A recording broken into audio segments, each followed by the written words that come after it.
Hello and welcome to Let's Program with Ciantier, continuing on the timeline program, of course, because we're not done with it. So last time I talked about the sort of things that I see remaining with this program. As you may recall, well, let's just kind of go over the state of it right now.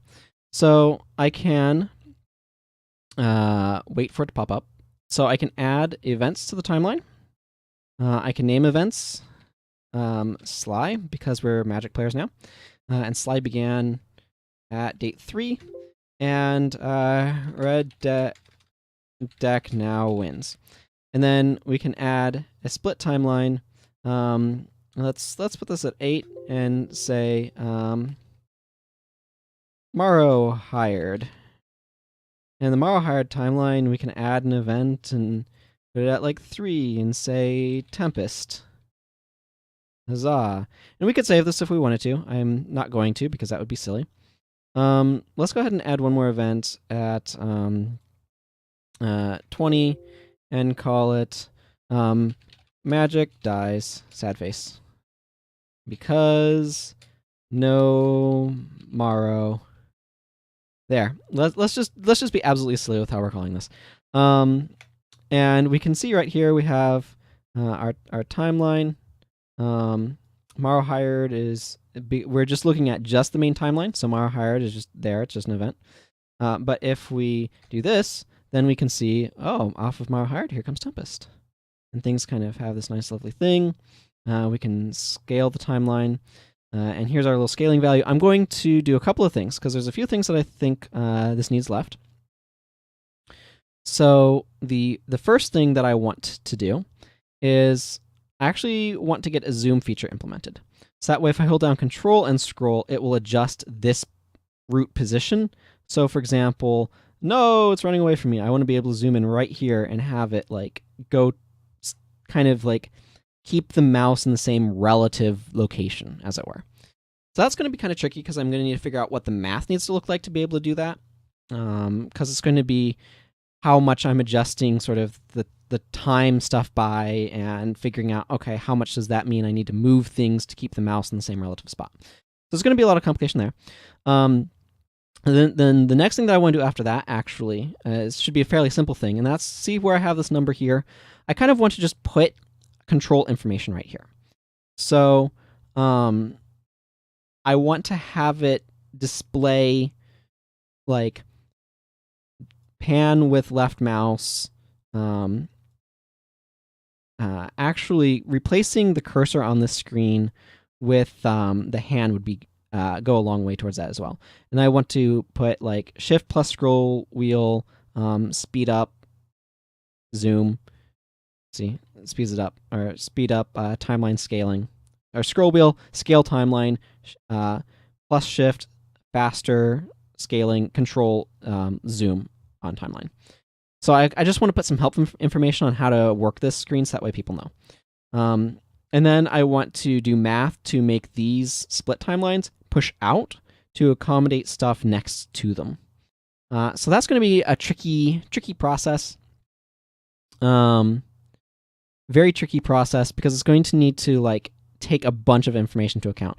So that last one might take yet another video. Yeah, it might take another video. It might be something that I need to sit down and pick up a bit later, though I hope not, because I'd like to get these done in this sort of recording block that I've been doing. But we'll see. So those are the kind of things that remain. I think I'm actually going to go ahead and see about setting the cursor from the default to the hand. Well, is there? Yeah. Let's see how that looks. Just because that's a really easy change to make. Yeah, I mean it's not the ideal hand. I don't know if I can make it like an open hand. I didn't see an open hand.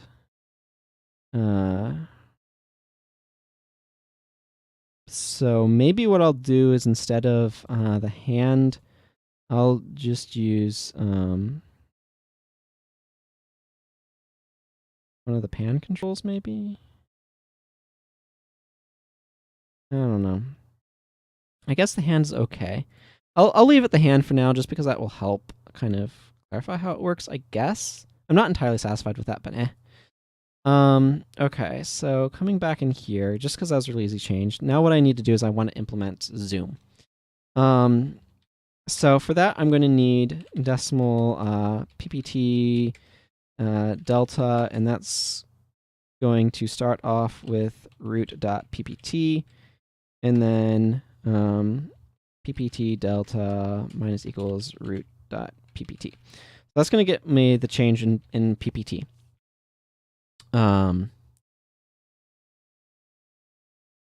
Then what I need to do is I need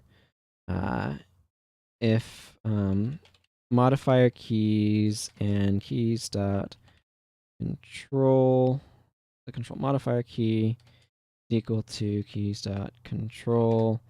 I have more parentheses than I need. I added a third one for some reason. Okay, so this is I'm just gonna call this zooming, because that's what this is. Okay, here's the part where I need to figure out math. So this is largely going to be based off of taking the mouse position relative to the root and moving the root. So yeah, okay, let's get int x equals root.x minus e dot location.x, and int y equals root.y minus e dot location.y. Okay, so this is going to get our position relative to the position of the mouse relative to the root. And then what I'm going to want to do is kind of take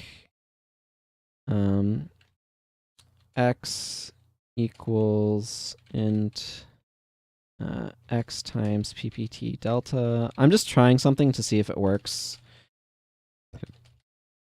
This is sometimes what you do is like, this gets me a data point.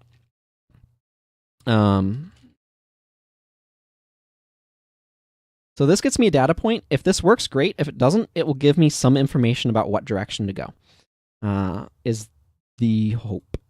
I'm going to just add 2 events just to give myself a little bit of room on this. So if I move this over, oh yeah, that does not work. That does not work. That does not work at all. I've completely lost my timeline. It is jumping all over the place.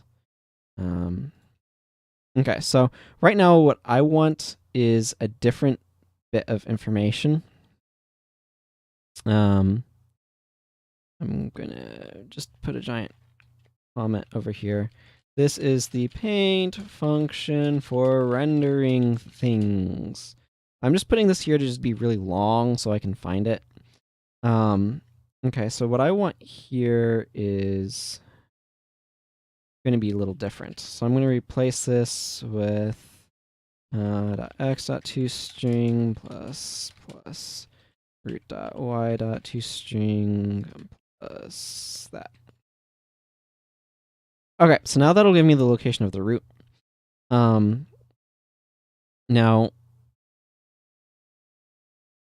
what might be that is not helpful for what I'm trying to do. What I'm looking for is right here. So I need this info. What might be the case is that I'm doing this backwards. So I'm just going to assume that that's the case first. And then I might take a moment to actually think about what problem I'm solving. That probably would help. I'm just going to do the same business. Okay, so that's at 3010, negative 50, negative 377. Okay. So as you can see, that's like moving it irrespective of like sanity. So, what problem am I trying to solve? Let's think about this. This is the part where I'm going to break out a piece of paper and a pen. New piece of paper.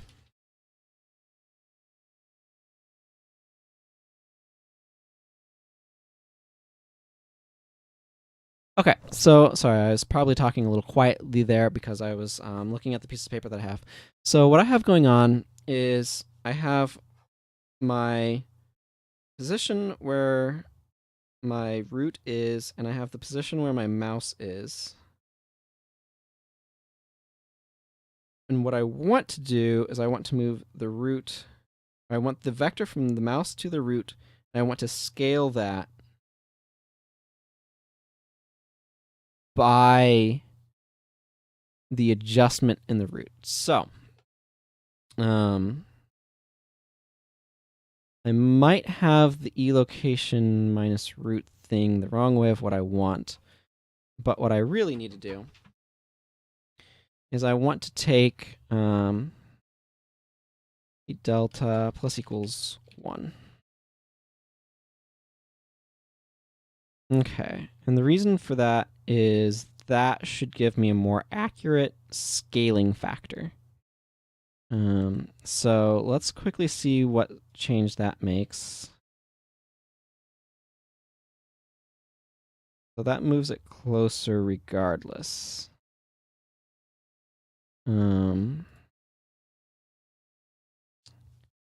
Interesting. Okay, so I want just my own information. I'm gonna throw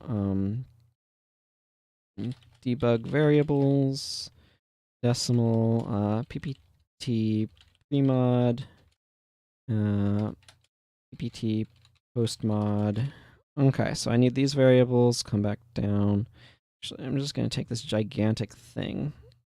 I'll get back to that later once I get zooming working. Okay, so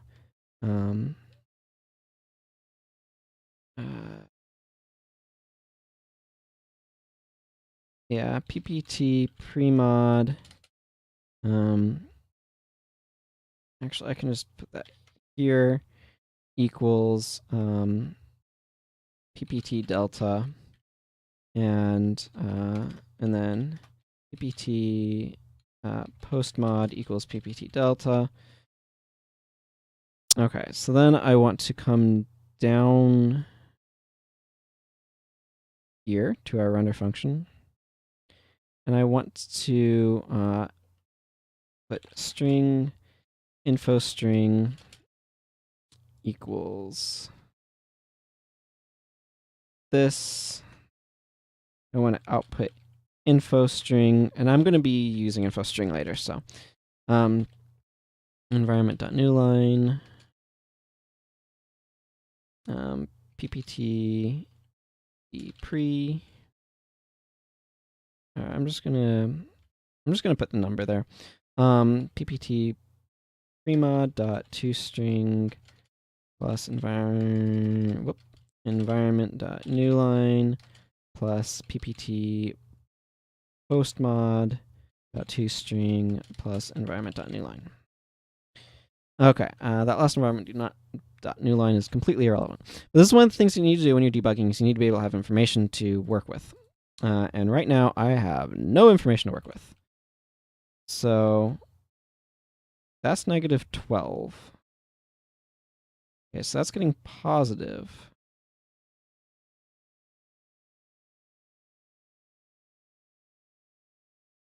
Okay, so that's just not doing anything near what I want.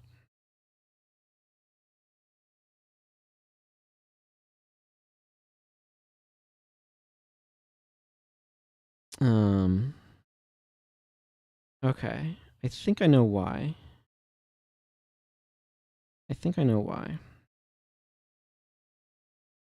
Where is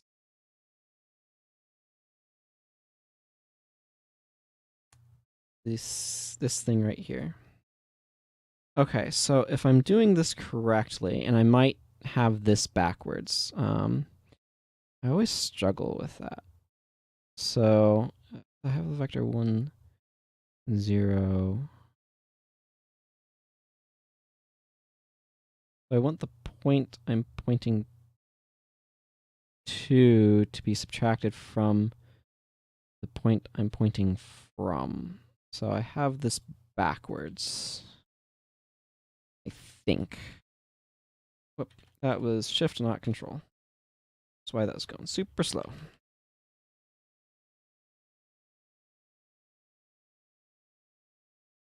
I don't know, I have a hard time remembering my vector directions. Okay, so this, I believe, needs to be equals e dot location dot x plus that, and e dot location dot y plus that. Here we go.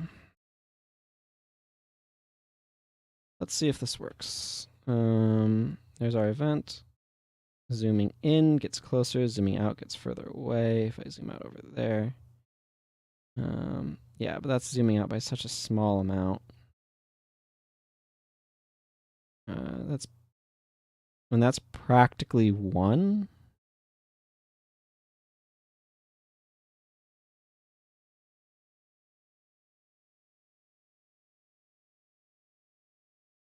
Right, because that gets it to a minimum value very quickly.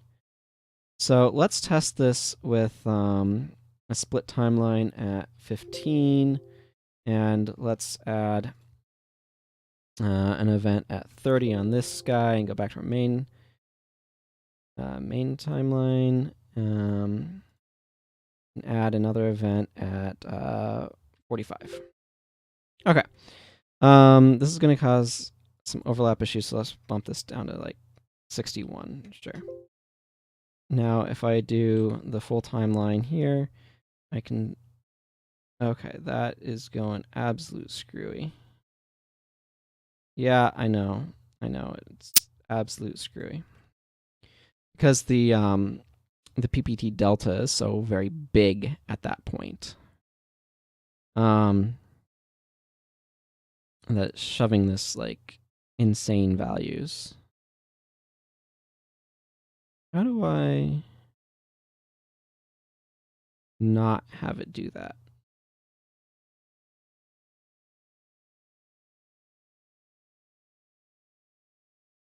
Do I need some other funky thing going on? I probably need some other funky thing going on. I think there's something I'm missing with this, and I scrolled up way too high.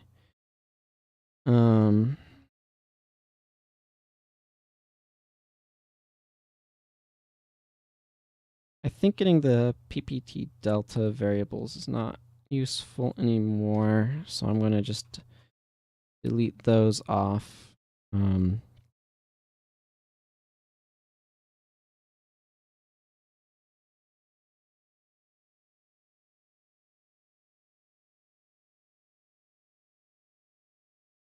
that's how much the PPT adjusted by. But do I need... this is one of those problems that's really kind of tricky to kind of mentally process. So when it's small values, I think this probably works okay because I'm scaling by a relatively small amount. But when I'm scaling by a larger amount, it causes problems. How do I address this? So what's fundamentally happening is when this is going negative or positive, doesn't matter, by a very large amount, like if PPT delta is negative, that means it's getting closer. So I need to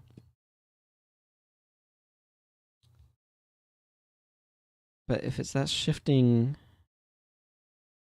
by too much, Yeah. So what I'm fundamentally working with here is I have a vector that I'm working with that's going. So I create the vector right here in x and y, and it's going from the location of the mouse to where the root is, and then when I'm scaling in, it shrinks that vector. So when I reposition the root relative to the mouse, it's closer. But when I zoom out, it it moves it relative to the mouse further away. It scales that vector up. But the issue that I'm running into here is that this delta does not represent the zoom factor. It represents the adjust change in PPT, which is not quite the same thing as the zoom factor, which needs to be a number that's probably like within a more restricted range. So what I'm running into is that if this delta is less than -1 effectively, it flips the vector and pushes the location onto the other side, and that starts screwing with all of the math. Because then it'll start flipping sides and going further away and stuff than it should, because this should be not able to go below 0 in terms of what I'm wanting to do for adjusting the zoom factor. So what I need to do is kind of instead of taking the delta as a subtractive, I need to take the delta in terms of a divisive or a division, to where I take let's just comment out this line for a moment. So if I say this is divide equal, if the new spot is bigger than that, I think that this needs to actually equal that divided by the delta, because I think it needs to be by the old one. But I'm going to do some math on some paper really quickly here, just to confirm. Sorry that you can't see this sort of process, unfortunately. I don't have a good way of doing it on the computer and like recording it for you and everything. So if let's say my old value is 0.5, if my new one is 0.75, then I need to scale this up. Okay, so it is the new one divided by the old one. That would be like 75 divided by, that's going to be 1.5 scale, which is how much it increased by. So I think that should do it. So my process of the sort of delta that I was calculating was incorrect. I needed to get a percentage change rather than whatever it was that I was doing, which was hideously wrong.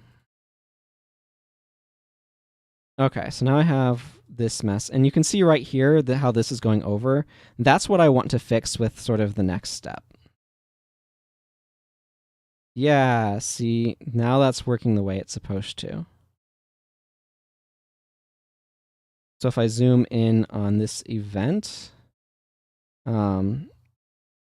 it's not 100%, like it's running away from me, and it shouldn't run quite like that, but it's basically, oh my goodness, I have zoomed this out so aggressively far. It's basically working.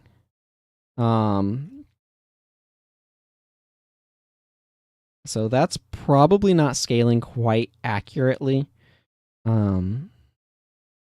You can see how that's like moving, because I think I know why.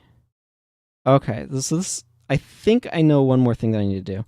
I think I only care about the y. I don't think I care about the x.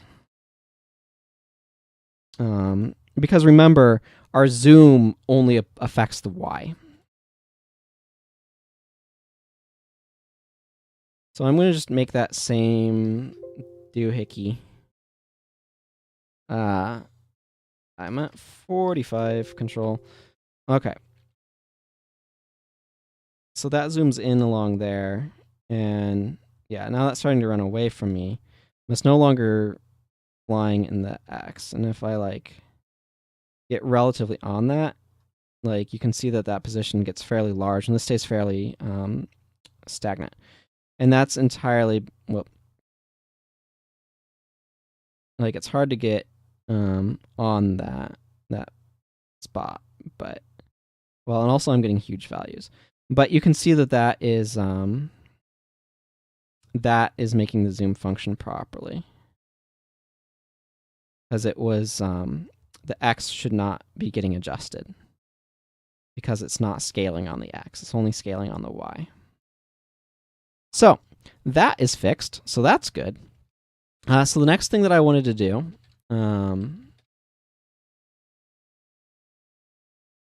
is get rid of this stuff I don't need anymore and change my info display to be the stuff that I want it to be. So I want this to be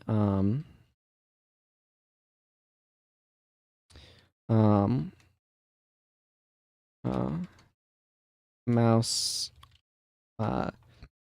left pan.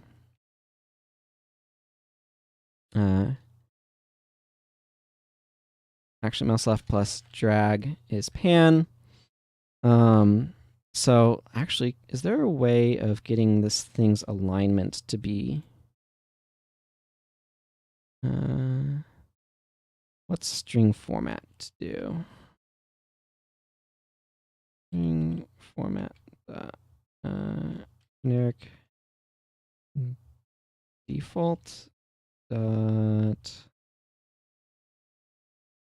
line. Okay, this is not gonna.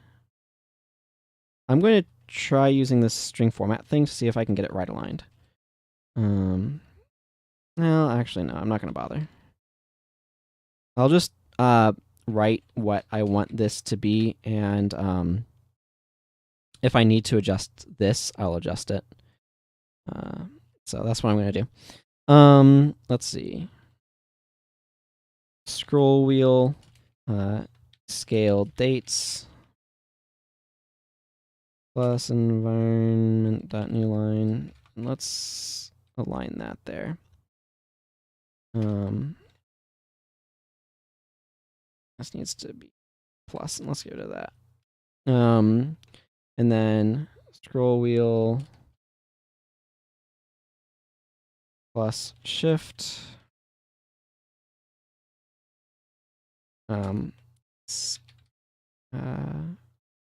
Let's see, scale faster.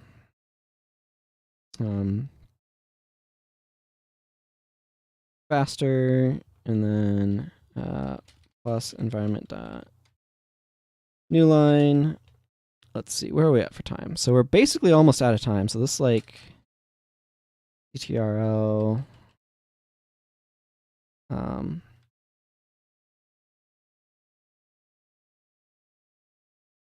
Zoom. Okay, so those are our controls for this this thing.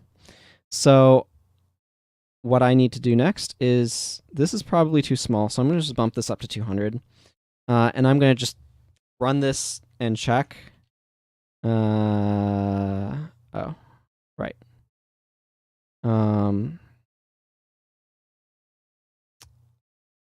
That probably doesn't have a last. Yeah.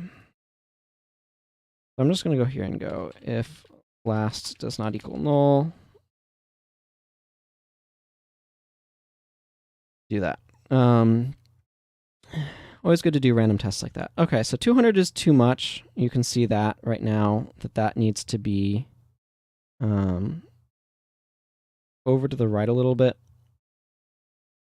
The other thing is that this particular font is not a monowidth font, so kind of some of my attempts at aligning stuff is bad, which is fine.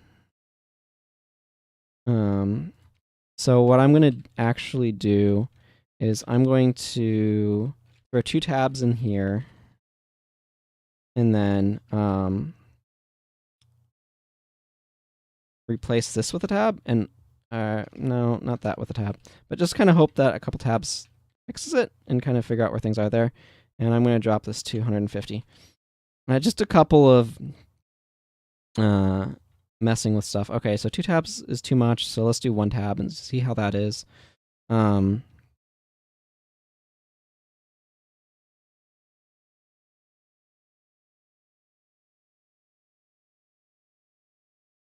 That's a little far, but whatever. I'm okay with that. It's not the prettiest thing. It doesn't have to be. And I can shave, I don't know, like 20 pixels off. This is just trial and error. Okay, that's too many. So let's do that. Yeah, okay. I'm happy with that. That feels like useful control information. It'll tell you how to work this thing and remind you. I think it's really useful to add that sort of stuff if you have a bunch of invisible controls like this, where it's like, yeah, you can do stuff here, but I'm not displaying them to you. I might add like another thing for like maybe, I don't know, Control X to center it again, or to just put it to reload the default stuff or something. I don't know. I'm not sure, but I'm not going to worry about that right now because looking at my timer, it turns out implementing Zoom took a while. But I'm happy to report that the only thing I have left is the positional thing, which is potentially 1 to 2 videos. So I might spend some time actually between this one and the next one thinking about how I want to try to accommodate that. And just because it's going to be messy. So anyway, take care, everyone. Bye-bye.